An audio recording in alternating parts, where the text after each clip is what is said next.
order. Please rise for the pledge. I pledge allegiance to the flag of the United States of America and to the republic for which it stands, one nation, under God, indivisible, with liberty and justice for all.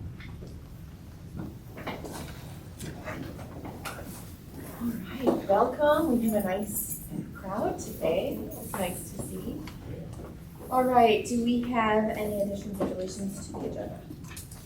Yes. I'm recommending that we delete item number 2 under business operations that pertain to the social media legislation. We need to do some more research and figure out how much time that would entail for our team before we would make a commitment to go forward. So we'd like more time to do that, and we'd like to add under business operations a change order that pertains to enlarging the sidewalk on the bus loading and unloading zone at the intermediate and middle school, and that is time sensitive, so we're looking to add that to the agenda tonight. I'll make a motion to remove business operations number 2 and add in there for the sidewalks. Okay. I'll second. Motion and a second. All in favor? Aye. Opposed? Motion passes. All right. We have opportunity for public comment related to agenda items.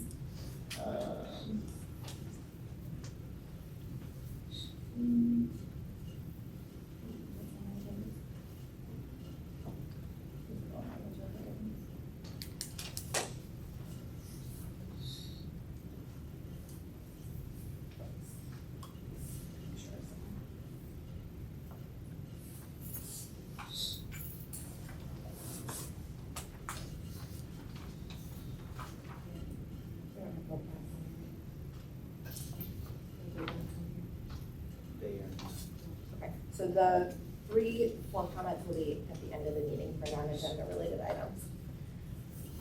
All right, we have reports today. We're going to open with reports from our LHS principal, Mrs. Doherty. Thank you for coming. Thank you for having me. Good evening, everybody. Good evening. Excited to be here tonight.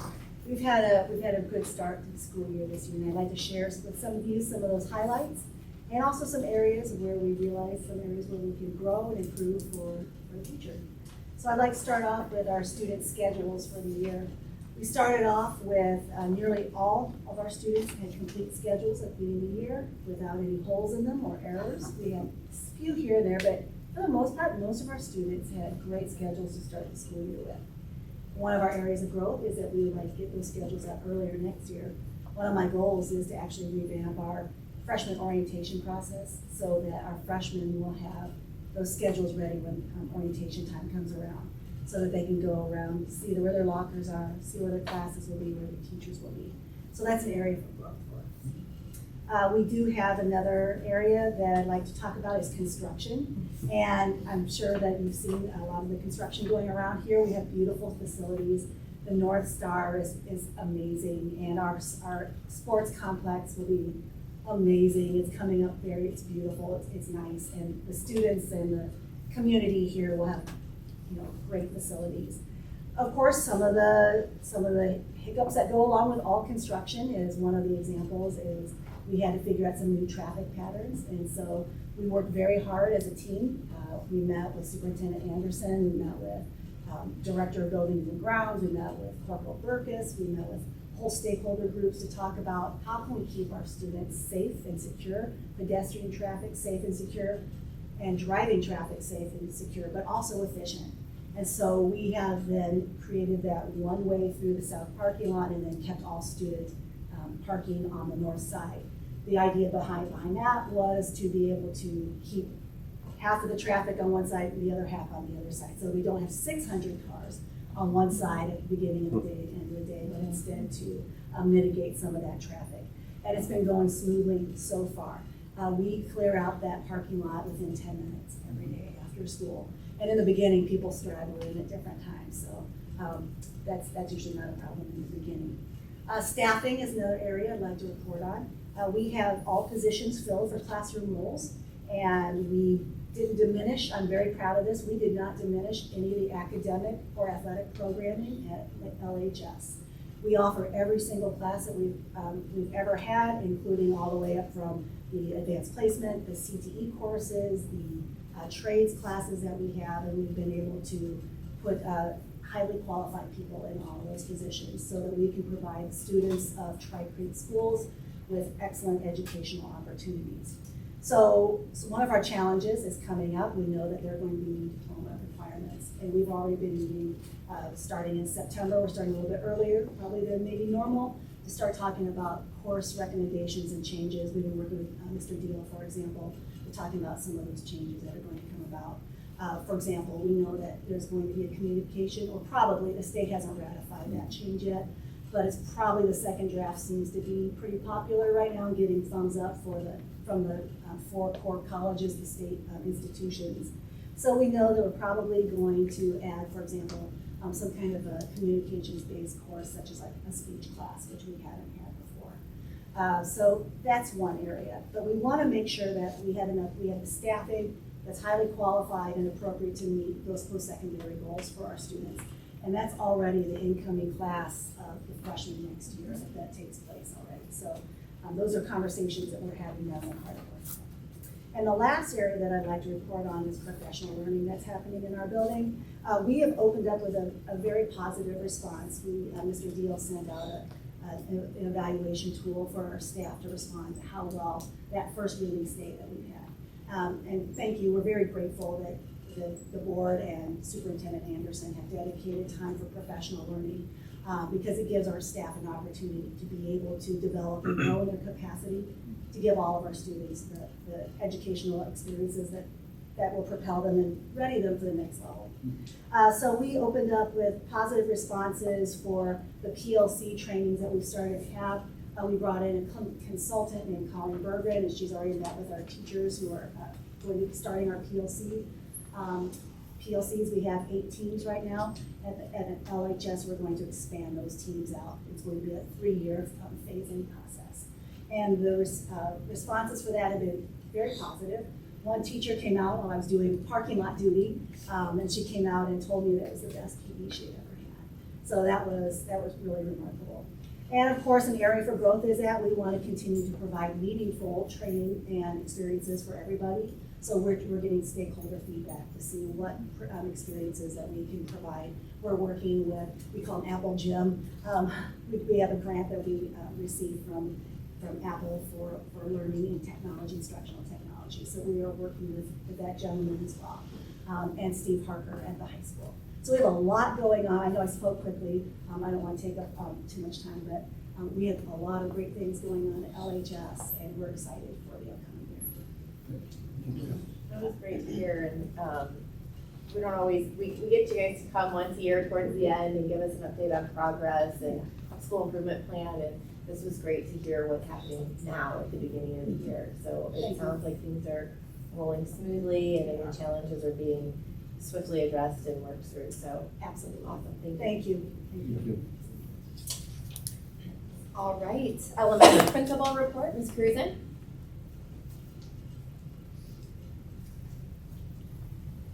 Hello. First, I wanted to give a big thank you to Jason Watson. He's not here, but Jason did an amazing job this summer. And Lisa Helko, the maintenance staff, the construction teams, everyone who worked tirelessly to ensure that the start of the school was going to run smoothly.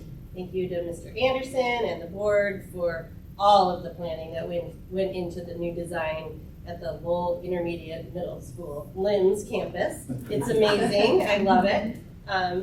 So some of the things I wanted to just update, we're pleased to report that the summer construction and renovation projects were completed successfully, though we did go down to the wire. Even the night before when we had back to school night, we had equipment everywhere.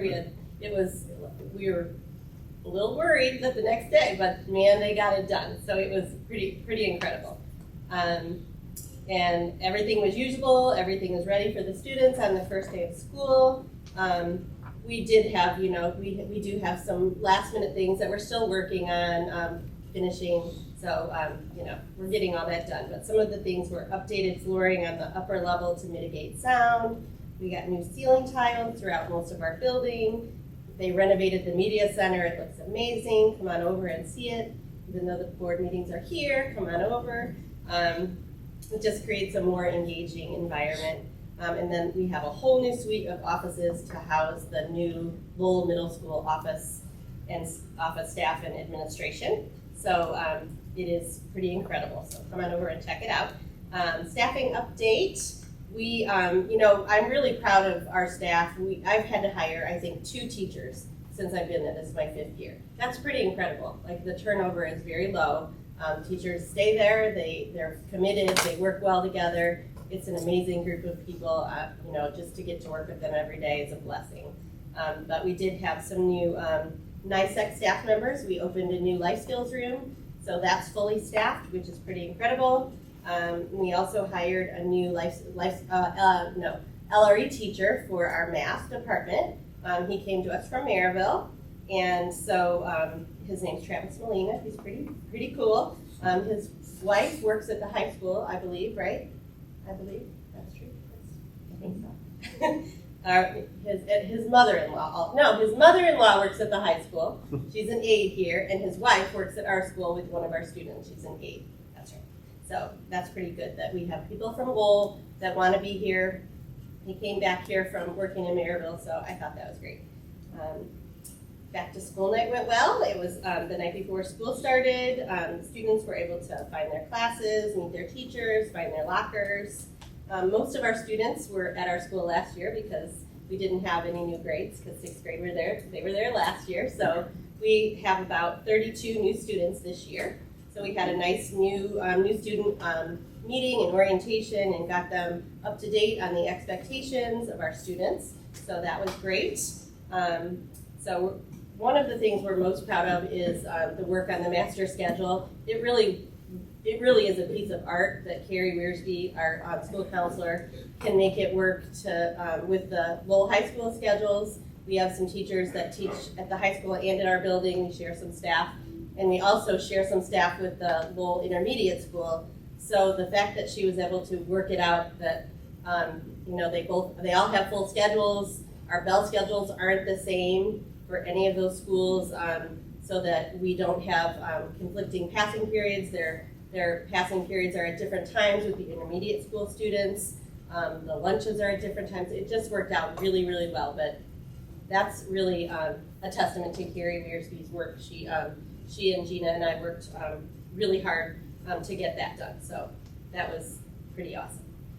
And then the last thing that really has kind of been a work in progress is our transportation challenges. So, we moved to a longer school day this year, and some of our staff members, their day was shortened, some of our instructional assistants. So it just created a challenge at the end of the day. So we're all working together to get the students out as quickly as we can. We had the addition of the new bus lane, and that was great. That was very helpful in keeping the Lowell Intermediate School students have a separate entrance and a separate area where they arrive and dismiss with car riders. And ours is in the back at door 5, and then the bus lane is around in a different area. So that has been great. Mr. Becker has worked really hard, and he continues to work. Even today, he said, I'm going to move these kids from this route to this route so we could shorten that by 4 minutes, and we could do this. It'll help for 15 minutes. So I know he's been working very hard behind the scenes to get that, to run seamlessly. So mornings are great. We don't have any backup traffic on Klein. I think we've had backup traffic twice. We had an event at the intermediate school that caused a little backup. That was a great problem to have. It was their first fun event, so that was great. They had great participation.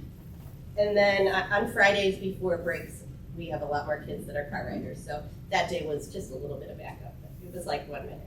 So that's going very well.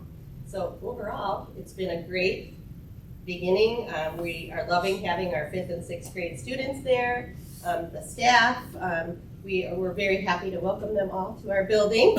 And it's been a great beginning to the Lowell Intermediate Middle School campus back to school. How's the sound panels working? Is there a noticeable difference in classrooms? Yes. Well, it's mostly in the media center. Okay. So the ceiling, that has helped underneath, so that's been great. So they got the ceiling and then the new floors upstairs. Really helped to mitigate the sound downstairs. Okay, good. So the Yeah. chairs and the bane Yes, and all of it's that. a lot better. The panels in the media center are incredible. You could be on the other side of the media center and you don't hear everything that's going on. Ashley could be teaching, the intermediate kids, and we could be working, with the tech desk kids, or a classroom could come in and you can hear. So it is a noticeable difference. Once they got that ceiling in, and then they came in a couple weekends ago, after school started, they got all the panels up. So, and even the hallways, it's quieter, I feel like. Great. So yeah, it's been a big difference. Great. Yeah, definitely worth the investment. Yeah, you're welcome. Thank you. All right, superintendent report. Yeah, we'd like to report out, tomorrow is our first home football game in our not finished athletic complex. Soft opening. We, I believe, poured the final sidewalk to at least get to the complex today. Mr. Kilmer is here. I was supposed to, if you board members are attending tomorrow night, the red arrows indicate where you park. That's the compliments of Mrs. McCormick. And Mr. Kilmer, you want to help me out with plans for tomorrow night? We've thought about every nth degree that we can think of. And so Mr. Kilmer is Patty's assistant, but he's also the football coach, so. All I can tell you is at 7 o'clock, the white lines are all the same, and we're good. We're excited. Obviously, it's a soft opening, we call it. There's gonna be some stuff that doesn't look quite right, but we're about as giddy can be. The kids are excited, the community's excited, the athletic department's excited. Just be careful where you walk. But it's gonna be lit. The lights are on today, so we know they work. We're still waiting on the 40-second clock. That's the only thing I'm worried about. But we can go the game without those if we need to. Just be careful where you walk. Show up early. Enjoy. Take it all in. It's gorgeous. It's just gorgeous. And it's not even finished. And it's not even finished. But, so I see Mr. Blackman back there. He has been working nonstop on helping with the sound system, and I know we've got lights on. We also heard from our concession stand vendor that typically when they move into a new concession stand, they have 2 weeks to do that. I believe yesterday was the first day that they got in. As of this afternoon, the popcorn machine still didn't have electric running to it, so they are really working on overtime and are just hoping for people's grace tomorrow night, as it is going to present a big challenge for the concession stand. There are So pretend like you're going to the movies and bring in. no, because we want the concession sales for. So just stand in line and turn around and look at the wonderful field. Okay. Yes.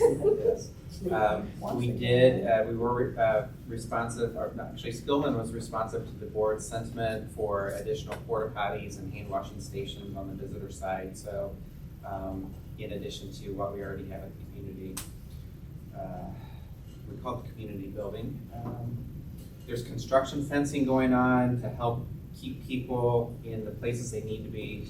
One change that is different from the past, kindergartners through 8th grade students need to be with a ticketed adult for entry to help with the supervision, because we've got so much construction going on.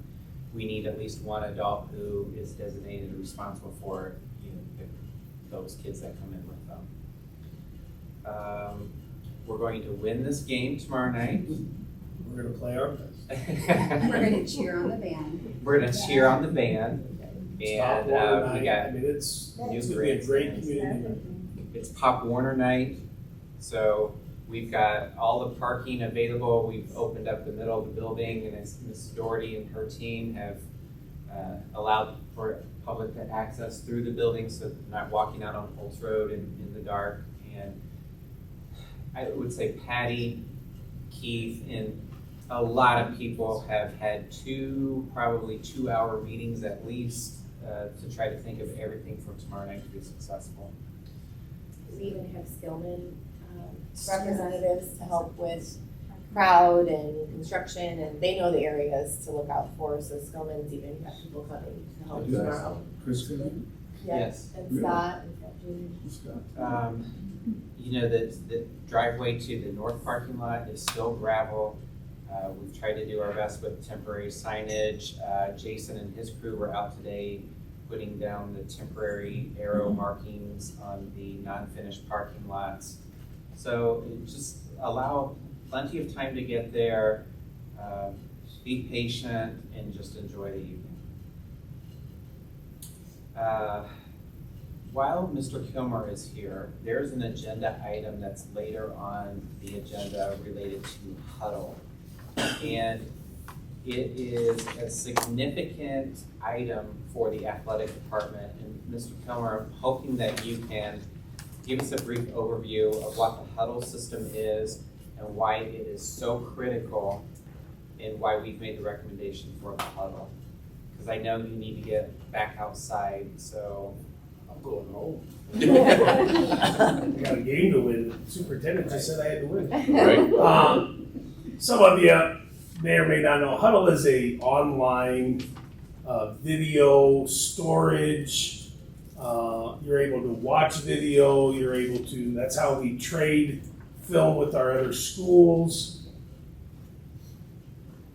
So you're not the hidden guy in the back. Keep going. 534 Joe Martin Road. I'm a citizen, I am a taxpayer. It's pretty much, it's become all encompassing. It started with, hey, we put our film on it, we broke it down, we sent it to the kids, and that's it. And it's grown to the point where with the click of a button, by the time I get home from another school, their huddle camera has already sent me their film, it's already broke down. I can send it to the next school. It has assist, so you send it off and it's probably AI. I think some guy is just sitting in his basement at night breaking the film down for us, so we get it and it saves my defensive coordinator 10 hours worth of work. In our coaches. There's recruiting, the kids can make their own highlight films. They've even added, like if you're a college board, like they can type in, here's the things I'm interested in going to college, and it'll shoot down the 35 colleges within 120 miles, and they can click a button and it'll send their highlight film to their coaches. And I'm just talking about my sport. It's every sport. And it's, right now we have both basketball teams using it, volleyball, both soccer, wrestling, tennis is on it. Swimming has used it. I used to use it when I coached track. They loved it because they never saw themselves run. And that's the question is what else out there is there? And there really isn't. And that's the problem. We could a la carte a lot of things. I could probably find something cheaper for me, but I can't find anything for wrestling. I can't find anything for swimming where Huddle has it all under one umbrella. And as an athletic department, we can also have a little control too, which is kind of nice. If we lose coaches, then it's just me deleting a coach and adding another coach, and all that film is still there. And How long have you been utilizing this? so 2011, I think, is when we jumped on board. Did you see a spike in student use for getting scholarships and college looks? I wouldn't say scholarship money, but college looks. It's just made things a lot easier. I can just tell you that. Like, back in the day, I would have to make, or Coach Carlson would sit and make, he'd have a VCR to VCR, and he'd have to, and it would take him, Kyle and Bobby's, that's how they made theirs, and it would take you 6 hours to make one kid's highlight film. And to do that, you would get 6 kids. Now it's up to them. They just, here you go. I sit down with them. We we go through, well, let's take this one out, let's take that one out, and it's done, and they can do it week to week. So, I mean, that's a great question. For us, game planning, we send our game plan out. I can see if the kids are logged on. I can see how much time they're on it, how much time they're not on it. All the coaches are coaching. It's allowed us to not be here till, these guys will know, sometimes we're here till 1 o'clock, 2 o'clock on a Saturday watching film. We can just go home and here's 10 plays and I can send it out.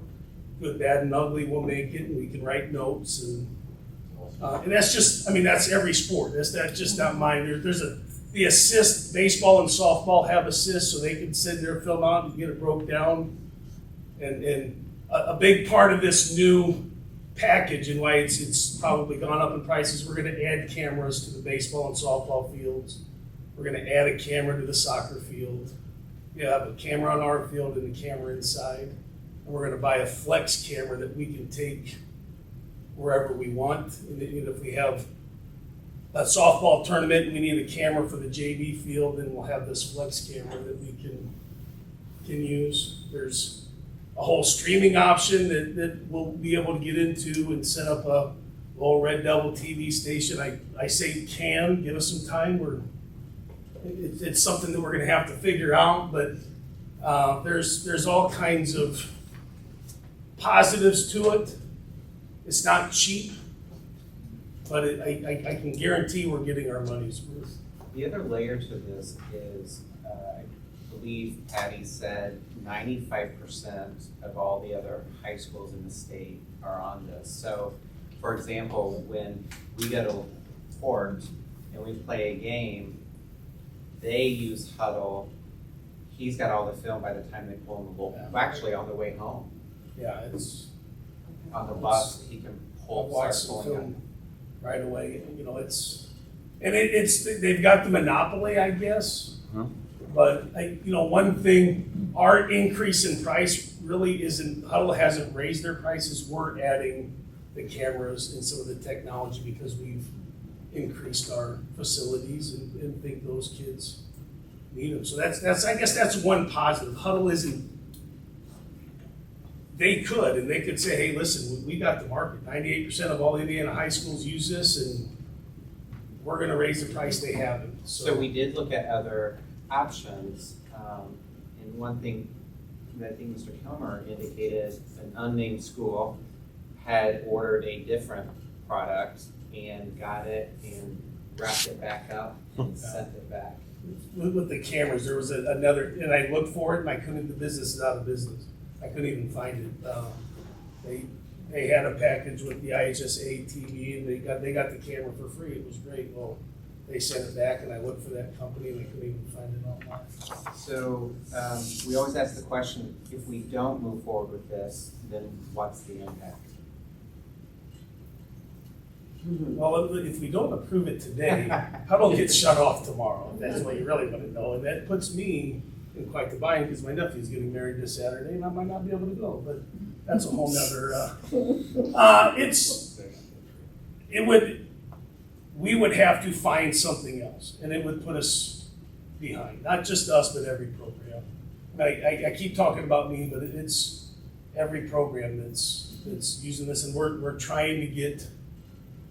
We're getting the coaches, other coaches bought in, and they're seeing the power of video and using it as teaching. I think COVID, that's something that really helped us because a lot of that communication. There's another thing that I use, and we talk about communication. Like I don't want to text my kids. I don't want to get in that. Huddle has Messenger, so and I text it, and it actually makes me put on a second coach to text, and then the athletic department has records of all those texts, which is, I love it because I can take that liability off my plate, and that's something that I know a lot of the coaches use as well. I think I can go on and on. You just keep thinking of the things you use. For me, feedback is essential, right, in teaching and learning, but that's also in our athletics. And this provides an opportunity for kids to see themselves, to critique themselves, and to better themselves. Number two, it makes them more visible to post-high school opportunities. And then number three, there was a third one, community. So moving forward with the streaming option, sometimes there are grandparents or split families, or dad or mom is on the road, out of town for business, and eventually we hope to provide the opportunity for them to see their kid participate. So you got community and kids centered, which is what we really need to remind ourselves. And Mr. Kilmer makes reference to the coaching staff. It's hard to find volunteers. It's hard to find coaches, and if we don't have them, these programs go away for our kids. And anything that we can do to help make that life better and more effective, that's another plus. Would you be open to letting the marching band use it when they practice on the field so they can watch videos of themselves? Yeah. I wouldn't doubt that there's a setting for it. Like, once you put the like, we don't have the camera up because as soon as the power's up, like, that's another thing I'm excited about. When somebody asks me about turf and you're excited, like, I can record my practice with the push of a button. And it gives me one half or another, then it gives me a full field. So we're always looking for double use. Like, I wouldn't have thought about that, but yes, I mean, is exactly what you would have. You could use it for the communication thing that comes in too. Mm-hmm. With the demise of the Lowell Tribune, can it be used to publicize the social media? So now we have Red Devil Pride for that, and my ChatGTP skills has actually been pretty good the last 2 weeks. If you haven't noticed.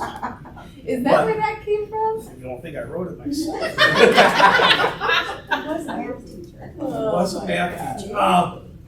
Huddle isn't so much for that kind of communication. We have our website. Now, can we pull some video and stuff to our website from Huddle? Yes, if that answers it. But we are working on a few things to try and replace the Lowell Tribune. Like Andy said, is there, could it eventually be like a live feed?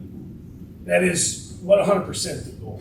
And to be honest, we kind of have that now. Like, we have a YouTube channel, and we set it up during COVID. And right now, because we need the ticket sales, and we haven't figured out how to monetize it, we just kind of tell that one grandma who calls and says, "Hey, I can't make it to the game," and we say, "All right, here's your movie."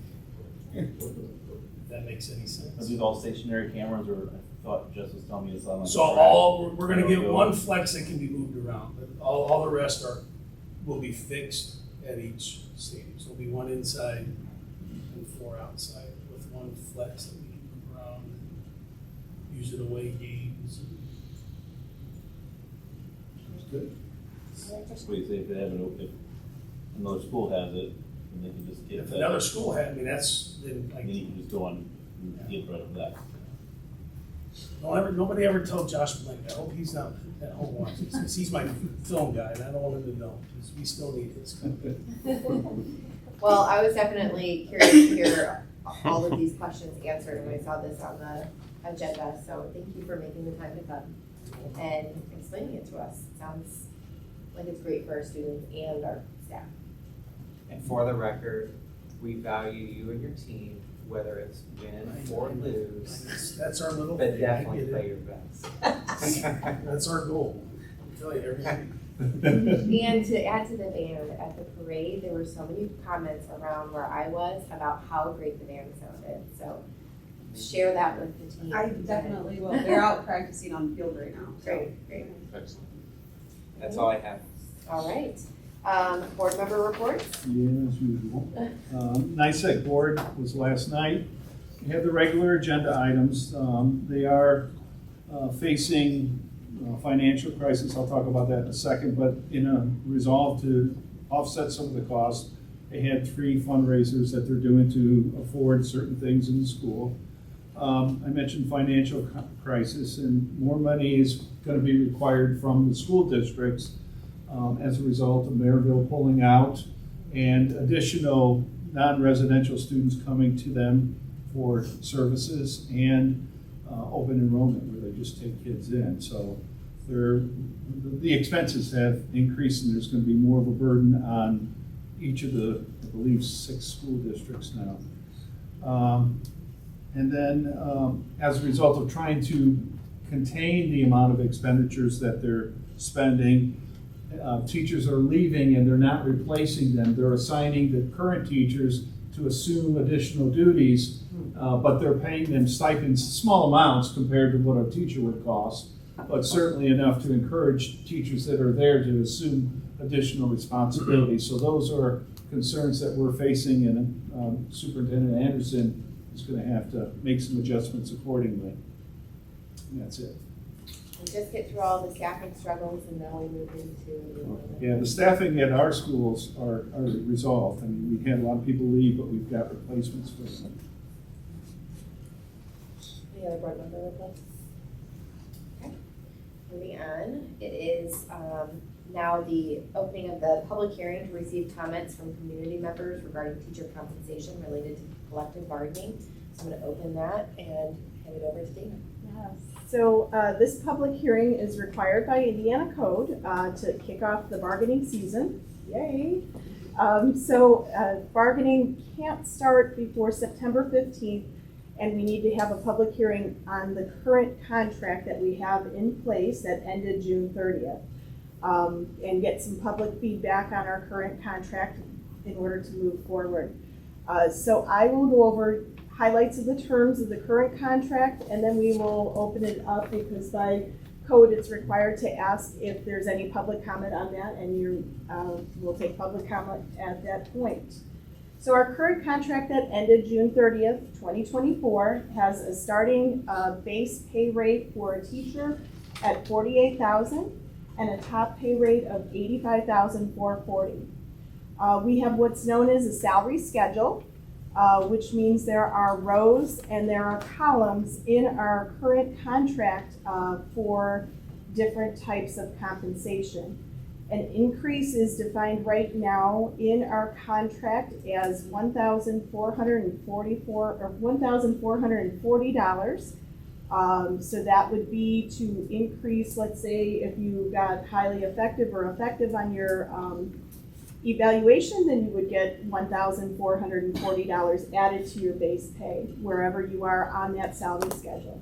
If you increased your education, meaning getting in additional credits towards what we call our columns on our salary schedule, that could be increasing from a bachelor's plus 15 to a master's, or a bachelor's and then getting 15 more additional credits, that type of thing, increasing your education. That's an additional $1,440 that the teacher would be eligible for. In there, we have 11 sick days, 3 family illness, and 3 personal business a year. We have a 2.5% contribution. It's a matching contribution into a 401A, as long as the teacher pays the 2.5% into a 403B. We have a 1% direct contribution into a VIVA, which is a voluntary employee beneficiary association. It's a medical savings account. And then the school district pays the 3% mandatory teacher retirement percentage of their salary into the teacher retirement fund. Some school districts do, some school districts don't. Tri-Creek pays that 3%. Our health insurance, we have a defined contribution, meaning the school corporation pays a certain amount towards different tiers. Single contribution is $9,954. Family contribution, the school district pays $23,115 towards that family plan. And then if we have 2, what we call dual employees, husband and wife both work in the school district and they take insurance here, we pay $27,386 towards that policy. Life insurance, $50,000 included. LTD, long-term disability, also paid for by the school district. Dental plan, the school district pays either $267 or $766, single or family, towards that. And a vision plan is included as well.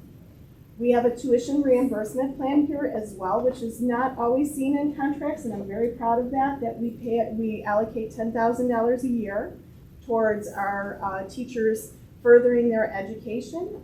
That's an approval process in an area of need, and teachers are eligible for 6 credits at $300 a piece, so another $1,800 per semester that they could get there. And then, of course, we have extracurricular positions in our schedule for all our clubs and athletics and everything like that. And that is, each one is weighted by what we call an index as to how much time and effort is in that club or athletic.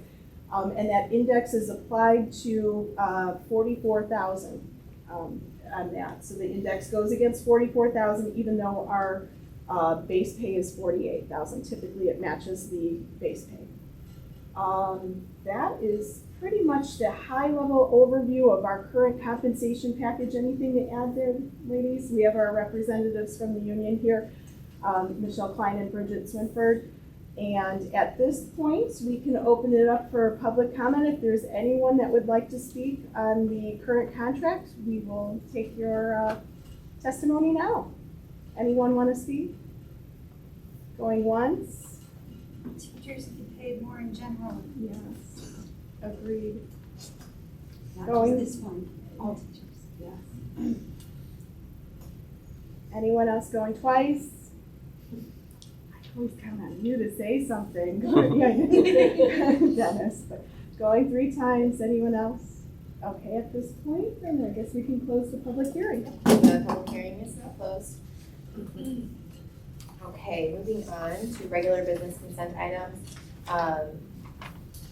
We have 2 items within that, so I need a motion to approve minutes held on Thursday, August 22nd, and payroll and claims. I'll make a motion to approve those 2 items. I'll second. Motion and a second. Any further discussion? All in favor? Aye. Opposed? Motion passes. Dr. Cleavish, just to let you know that one claim you did ask about, that was from the storm damage over at Oakley too. I didn't get to tell you that. Okay, but it was relative to trees. Oh my Tree gosh, yes, and that was a bargain, if you saw the damage That was over a at lot. Oakley. That Yeah, was part of it. yeah, 13,000. Okay, well, I appreciate the feedback. Yeah, Thank you. just to let you. That same group charged me $2,000. Okay, moving on to personnel. Approve the personnel report dated September 12th, 2024. Do I have a motion? I'll make a motion. I'll second. Motion and a second. Any further discussion? All in favor? Aye. Opposed? Motion passes.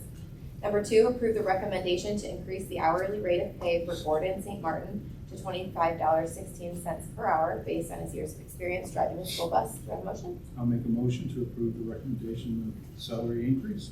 I'll second. Motion and a second. Any further discussion? What is he at right now? He's at a substitute rate for a bus driver, and we're hiring him. So when we hire bus drivers, we place them at a similar, at the same 5 years, or I can't remember how many years he had, but we place him at the same years of service as a current bus driver. It's a strategy that we're using to bring attract drivers here. Yes, so. And I believe it was eight years. Yeah, Yes. it's working.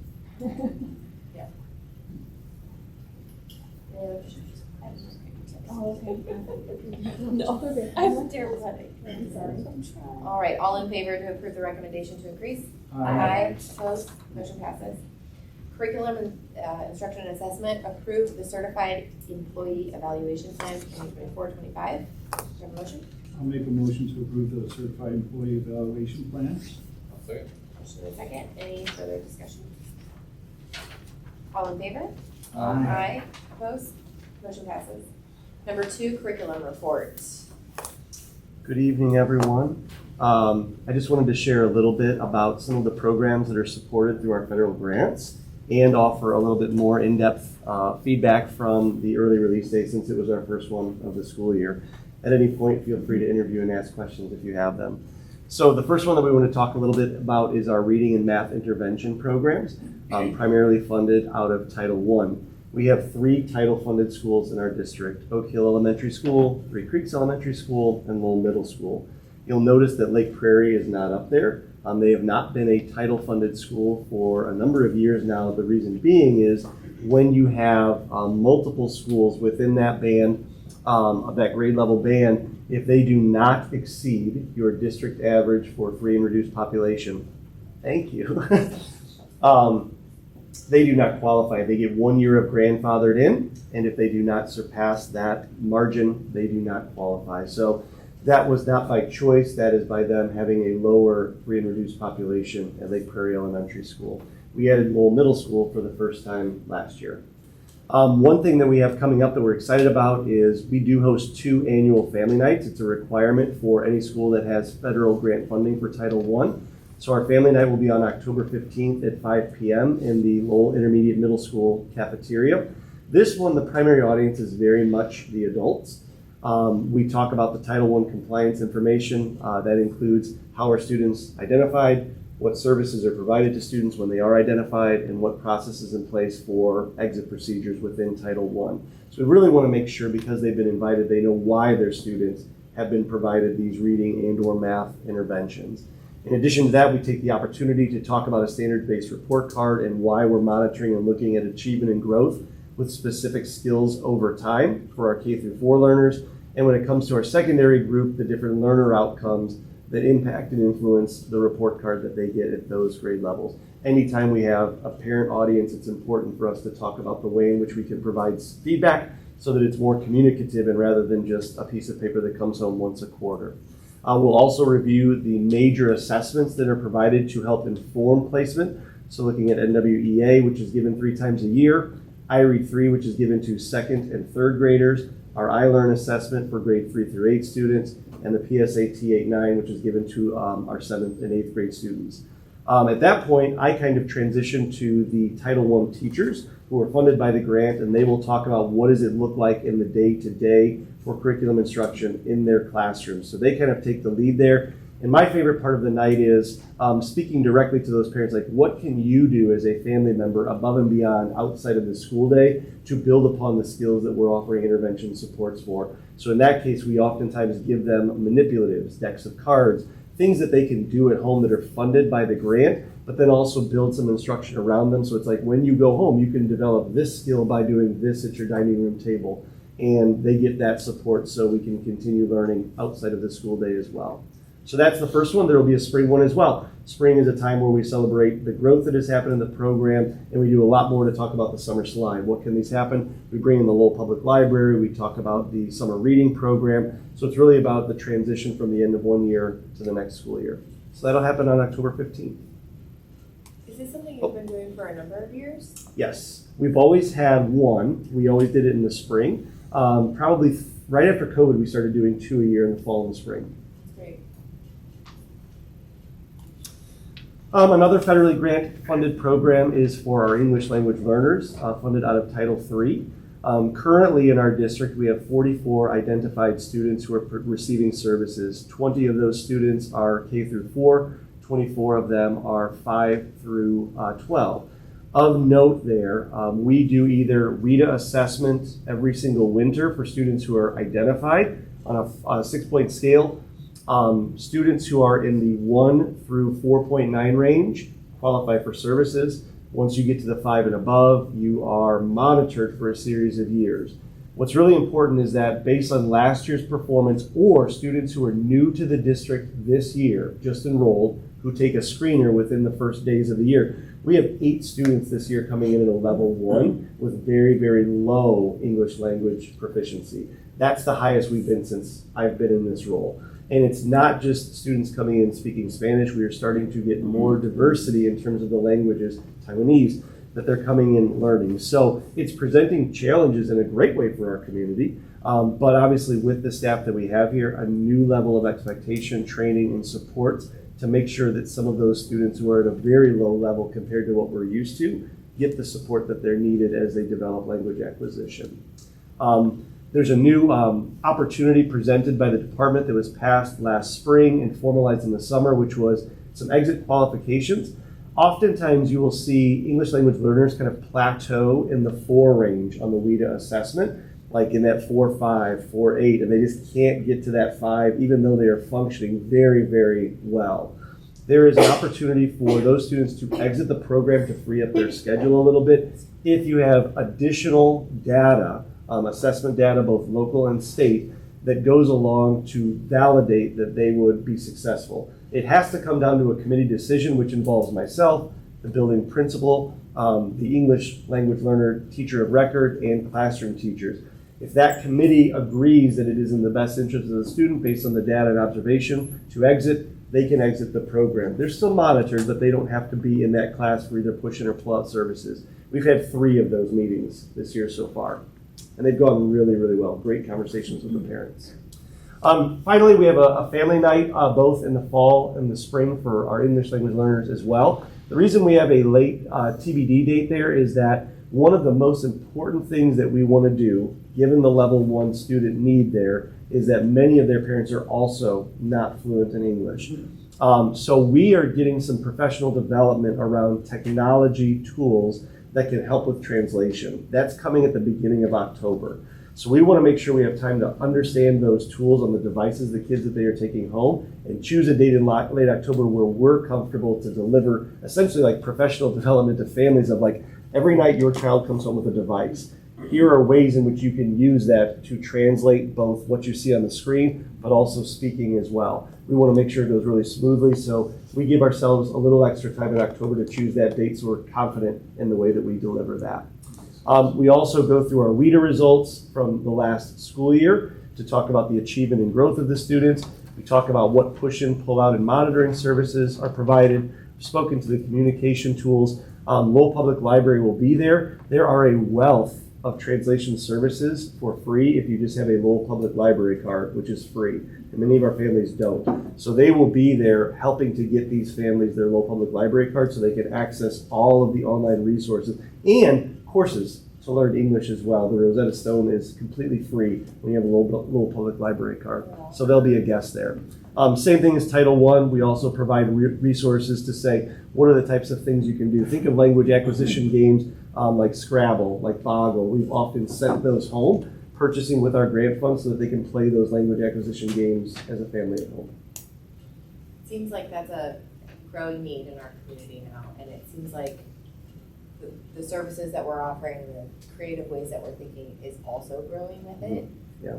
So that's great. I can't imagine, being a parent that isn't fluent in the language or a student and the fear and trust that they have to have in us. Yeah, I have to celebrate our staff. So Stephanie Edwards at the secondary level, Jen Roberts and Michelle Whiterock at the elementary level are tremendous at being advocates for these groups. So even though we have 44 students out of 3,300 in the district, they value and are prioritizing and advocating for their needs and those family needs in such a valuable way. So I have to give them tremendous credit for doing that work. We also have staff members who are fluent, who have sat in to help with translation of parent conferences or even registration. We also have a program called Gateway, which does come with a charge, but it's a phone-based service where you dial and put the phone on speaker, and when you're speaking, Gateway then translates so that you have it. So you do have to pay by the minute for those calls, and it can get expensive if you have about a 90-minute call or so, but our grant funds do support so that for those really important like registration or case conferences, if you're considering an IEP, like we use that service too. Mr. Keith? Question, but 2 questions. Number 1, how will the state law regarding retention of 3rd graders not meeting benchmark affect these classes? And number 2, with regard to the same thing, how about English as a second language students being able to meet the benchmark? They are a part of that assessment criteria as well. So what you're referencing there about retention and passing that IREAD 3 assessment, they are a part of that. They are a part of the cohort. Just like that, there used to be a time when English language learners were exempt from our dyslexia screening, which is required K through 2. They are no longer exempt from that. So they are participating in the same assessments and have those same expectations.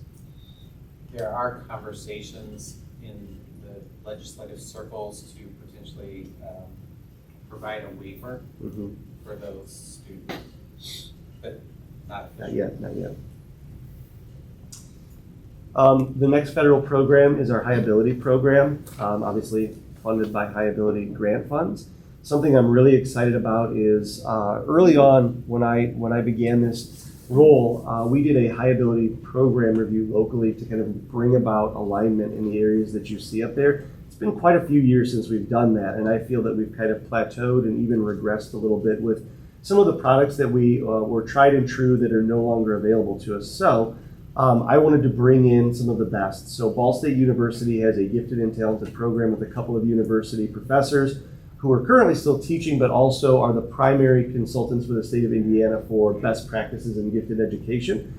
I've used our high ability grant funds to hire them as consultants to come in and do an evaluation that focuses on identification practices, services provided, curriculum, the effective needs, professional learning for our staff, and the overall program effectiveness. So that will be a series of stakeholder interviews that begin next Thursday, the 17th.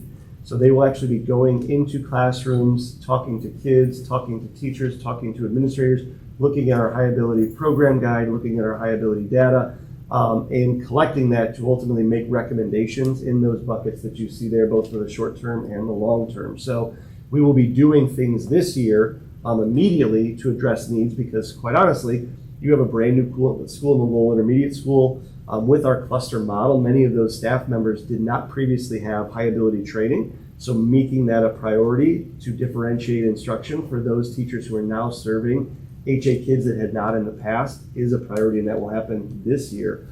Sooner than later, the recommendation will be from our consultant of like, what can we do that's going to have the most impact right now, and how do we kind of look at long range goals as well for differentiation to meet enrichment needs. Not just stuff, but true training. Like the other programs, we also host annual family night for high ability. That one is going to be on October 3rd at 6 p.m. Same place in the LIMS cafeteria. Things that I typically cover there are the identification models, so parents know why a student will qualify as high ability, the way in which we monitor them on an annual basis, so what does it mean to be on watch, or why would you potentially be removed from that high ability status, the curriculum and instruction that we provide to them at each of our grade level bands, the reason that we use the best practice cluster model for our students who are identified in high ability.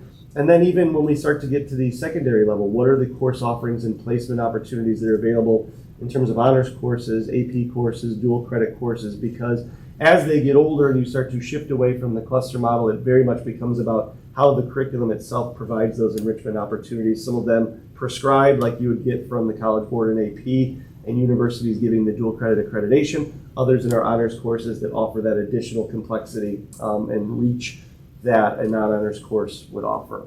And then, of course, like all the others, I'm a parent of a high ability student. What can I do at home? What are some resources that I can use to never ever make my high ability student feel as though because I'm smart I have to do more to push myself? It's more about how can I do in replacement of some opportunities to develop my skills so I don't feel punished for things coming to me easily. And too often that's the case of like, instead of 10 questions, you get 20 questions. That's the worst thing that we can do for our high ability kids, because it makes them hate their talents in that sense. So it's about depth, it's about complexity, it's about application. How will you shift if the high ability review changes what the best practices are?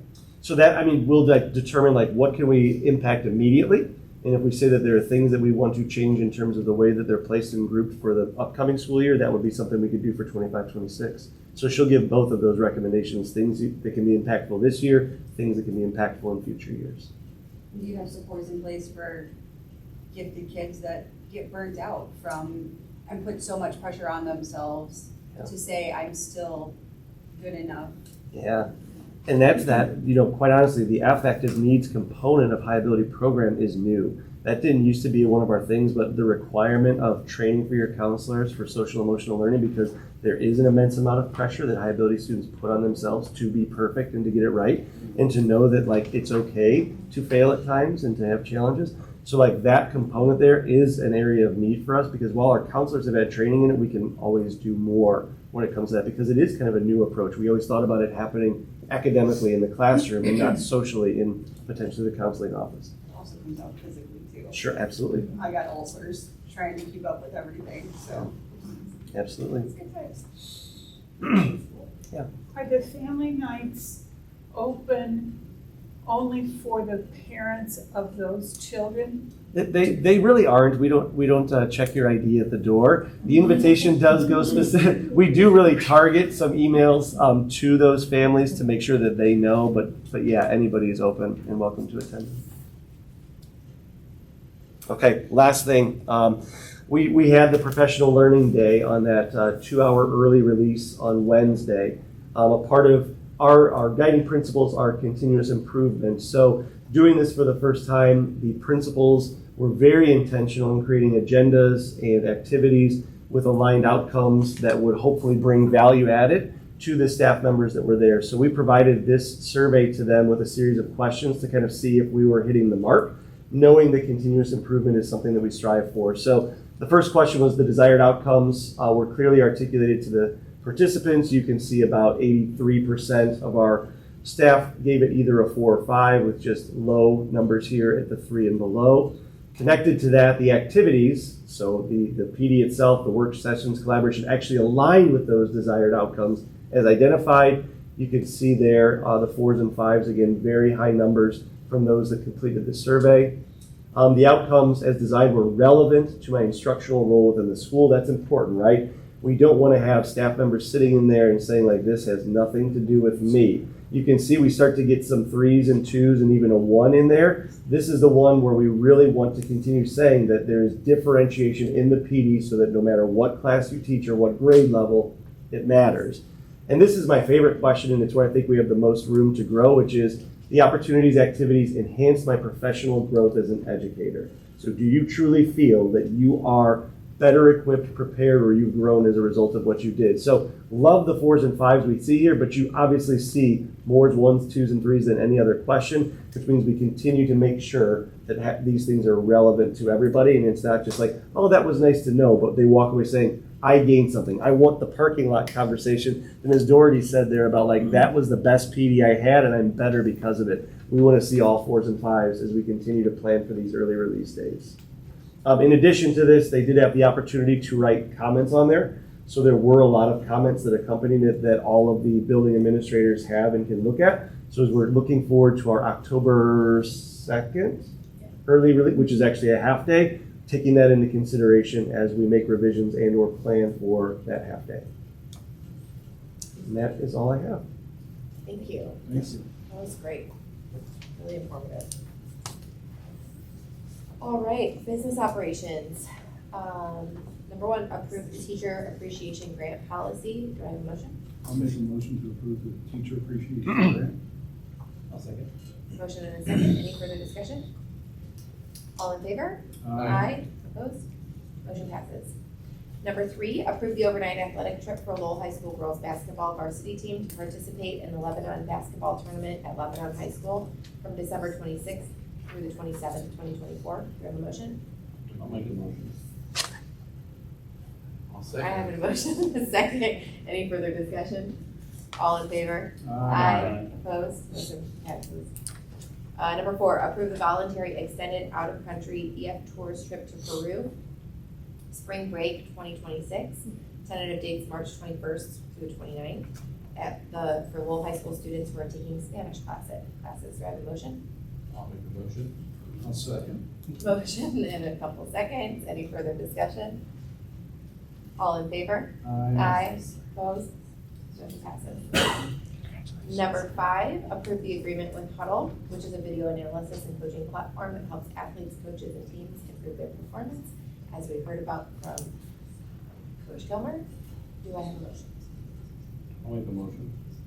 I'll second. Motion and a second. Any further discussion? All in favor? Aye. Opposed? Motion passes. Number 6, the change order for the sidewalk at the middle school. Do I have a motion for that? I'll make a motion to approve the additional sidewalks. Second. Motion and a second. Any further discussion? I will note that the proposal that we have in front of us is approximately at $189,000 cheaper than what Skillman had estimators had thought it was going to come back as. You scared me because I thought it was going to be 189. That's not what I read. Yeah, I'm like, That's a significant Same. difference. the first one was gold. Yeah. It's a good price. Yeah. So it's going to have a big one. It's fine. All right, all in favor? Aye. Opposed? Motion passes. Business operations consent items, with 2, accept the following corporate donations, sponsorships, in the total amount of $3,500 for Lowell High School Athletic Department from Patillo and Crane Orthodontics, $1,500, Austin Equipment, $1,500, Indiana Grocery, otherwise known as Track and Van Til, $500, accept the corporate sponsorship donations. Okay. In a total amount of $16,250 for the athletic department, from the IKORC of Carpenters, $1,500, Meadows in Town, Wool Carpet, $1,500, Signature Banquets, $3,000, Lansing Sports Shop, $1,500, Affordable Garage Doors, $1,000, Sheehy Well and Pump, $250, Proud American Adventures or Supercuts, $500, Brand New Day, which is Wink Eye Care, $500, DeMont State Bank, $500, CI Insurance, $1,000, Seiko Industries, $500, Franciscan Alliance, $500, Schillings Lumber and Hardware, $1,500, Sheets Funeral Home, $500, Centier Bank, $1,000, and Lowell Athletic Booster Club, $1,000. Do I have a motion to approve all those beautiful donations? I will gladly approve items 1 and 2, the donations. I'll second. Motion made in a second. All in favor? Aye. Aye. Motion passes. Okay, public comment not related to agenda items. We have 3 this evening. We'll start with, I believe it's Sherry Wybrue. That's me. Come on in. I don't have much. Okay. I was in school. Days with this. My name is Sherry Wybrue. I've been substituted in Tri Creek School since 2004. I see a lot of changes. I see a lot of things going on. I really love what I do. I like seeing the kids, the little light bulb comes on when they, yeah, I finally got it. I have the opportunity to share information, not always in books, but important for their development. I'm hearing impaired, 2 hearing aids. It teaches them how to be respectful with a person with disability. When I take attendance, they can't just say, here, raise your hand, I don't hear you.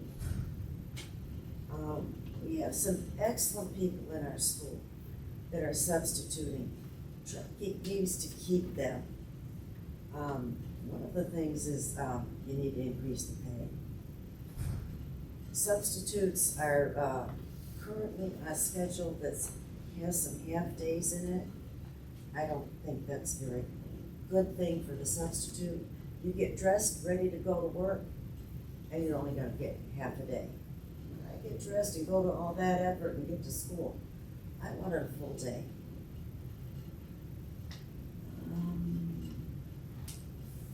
We are required to walk students, this is 5th grade, from one classroom to another.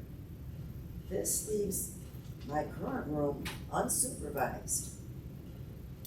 Children can do a lot in a few minutes. I've seen paper wads flying, tripping over chairs, possibly getting hurt. The system is not working all that well. I know they need to have supervision getting to their classroom, and we used to do it. We used to just stand out in the middle and yell at them if they weren't doing what they were supposed to be doing. Mrs. Johansson's 5th grade class don't have lockers by their room. They have to go up to the 2nd floor to a locker every time they need something. Or when they first come in, they've got to get downstairs, then they've got to get upstairs.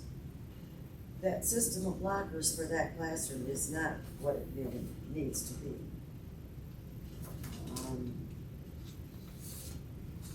My last thing, I think. Oh yes, some 6th grade teachers are teaching 5th and 6th grade students.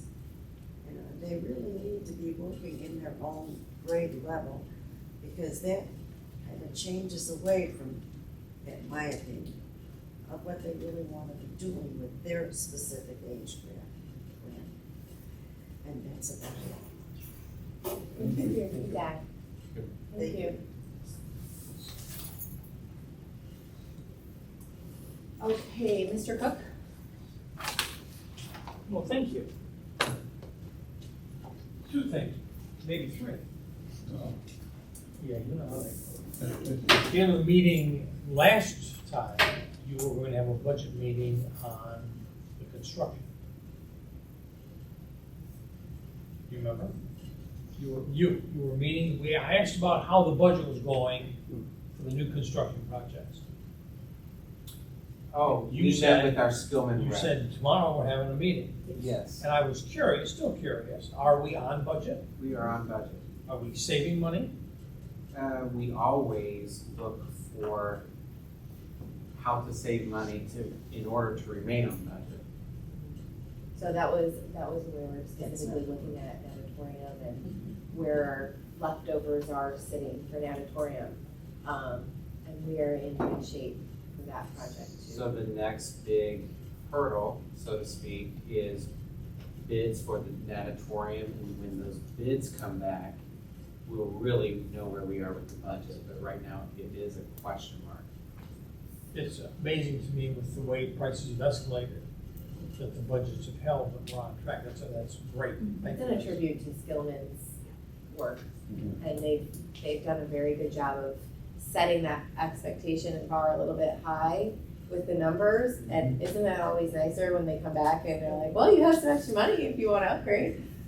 So, that's a testament. And how they structure the bids and their reputation in the region all play into that.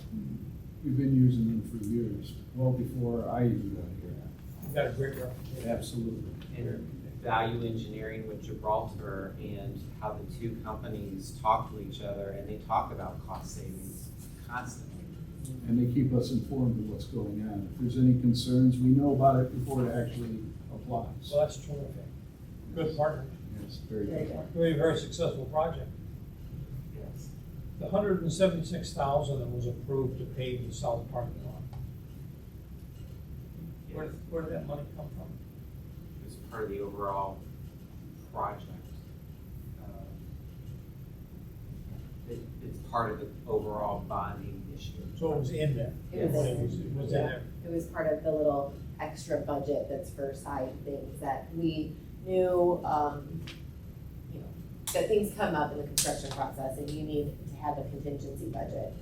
Once we got to a point in that budget where those contingencies kind of we're done with those, they're not gonna come up anymore, we knew we had those funds to pull from. And you talked about saving money. So when opportunity presents itself with the contingency funds that are saved, because you already have equipment on site, you have the laborers on site, we saved a lot of money by moving forward and going ahead and doing that parking lot, which was in need anyway. And so that's another example. At the time, it sounded like a very sensible decision. You know, I just wasn't sure where that money came from. So there's a little bit of cushion built in. The contingency. Yeah. That's good. And then last time I was wondering where we stand with the GO bonds. Geo bonds, well, we had our bond rating call, which is kind of your credit rating call on Tuesday. I go over all our district finances, I go over, factors in the community that might be bringing growth here, anything that would affect our credit rating. So we will get our credit rating issued next week, probably midweek, usually Wednesdays, we get the call. From there, we've got 2 days to respond on that. I don't anticipate any issues at all, and things should stay very solid. At that point, we are green light to go to market, which will probably be the end of September, which puts us with money in hand in October. We are splitting, so we have that public hearing for an additional $5 million. We're splitting it though. We're gonna do $2.5 million right now. Interest rates are not where we exactly need them, and just planning for the money so that it's, we need $2.5 million now. We're gonna wait until next year, or maybe within the next, let's say 9 months, and then issue the other half of that, because we don't need that money till then, and maybe it'll be cheaper for us to issue that then. So we'll go through 2 issuances on it, so we're on the roll for it. That was my next question. Yeah. Very prudent. Very prudent. Bless you. You're amazing. Thank you. Thank you. Thank you for the time. All right, last one. Gina. Hi, everybody. Thank you for being so chatty tonight and answering questions. I really appreciate it. A couple things. I'm going to beg for all events to be on the district calendar. I know you guys don't have control over that, but I see middle school stuff on there. I don't see Oak Hill stuff. I see Three Creeks. Not all of the high school stuff is on there. And the digital age really. You're talking about the one on our. The district The district calendar, page, so yeah. all the calendars to feed up to the Yes, district. because I calendar. click, you know, I highlight all the schools and not everything that I'm looking for is on there. Totally. Yeah, this one. Yeah. Once upon a time, we made effort to go that direction and we're still not there yet. Yes, it's very nice because then I can just add events to my calendar and get alerts from that and sync it up with everybody else. I actually was thinking about you recently. Having 3 schedules and 3 kids is kind of a new situation for me, and you came to mind because I thought, how do you do it with all of your children and events that you are in, and now you're helping with PTO? Yes. So I can understand why this is a very important tool to you. It is, and especially one year there was a band concert and kindergarten graduation on the same night. So it's, okay, how am I gonna work this with grandparents and who's gonna go where? It's a whole thing. It's a whole thing. It's crazy. I have 5 kids in 4 schools, so. Yay! Okay, the next one is related to that. Since I have 5 kids in 4 schools, why am I doing 3 background checks? I have to fill out a background form for each school. LIS and LMS are together because they're in the same building. I would imagine it would probably save money if we had a district database. Makes sense. I don't know if it costs us money, but it certainly would make us more efficient. Thank you. That would be wonderful. I'm glad you guys stuck around. The pickup for the middle school mixer, the LIS mixer, was scary. I sat on Klein, Nichols, whatever. It was crazy. There were people weaving in and out of the lanes. And I really hope that we can somehow partner with the police department to solve that. Especially, it's been like this since there were just middle school dances. It's scary to have farm vehicles coming past you, the ammonia trucks. You don't, and somebody's pulling out and you're like, oh, who's gonna explode tonight? It's a dark road there too. And it's a dark road. It's a tricky situation, and I know it doesn't occur often, but it is kind of scary. If possible, somehow we could utilize the bus pickup parking lot. Well, and that's the other thing, weaving in the back parking lot especially, because we're just in one long line around the building. If weaving in between the parking lots that's mostly empty by that time, aside from the people who are supervising the event, I think that would help move people off. And I also know it is a parent thing that you need to, bumper to bumper. A lot of people don't do that. And I know another thing nobody has control over. I think there's memes about that. There's so many. Are they weaving at the LIS? LIS is weaving. Yes, LIS does Yeah, weave. yeah. And when those kids get picked up, because I have to go to the back parking lot, because last name week, you can see the front parking lot. They're just so nice and everybody can fit in there and it's great. And then you get to the back and you're like, what is going on? It's fun. The other thing, the band went to a invitational in Hobart on Saturday. Nobody at the event got a gold, but they did really well. There's another one coming up on this Saturday at Hanover, so I'd hope to see some of you there. It's at 7 p.m. The really cool thing about Hobart's parking lot is they had a football field painted on their parking lot. So once it gets paved, I hope you'll get parking or football field lines painted out there so when they do move through their competition, because it's right there next to the band room, They don't have to wheel all that equipment that takes 20 minutes just to get out to the football field, that much further. This parking lot out here kind of before. It used to be. It used to be, and I hope once everything is done, it gets like that again, because it's fun in the summertime here in band practice when we go shopping over at Strax. I can hear them in my house. And they sound good. And one more thing. There are 8th graders that are participating in the marching band, and they do a fantastic job.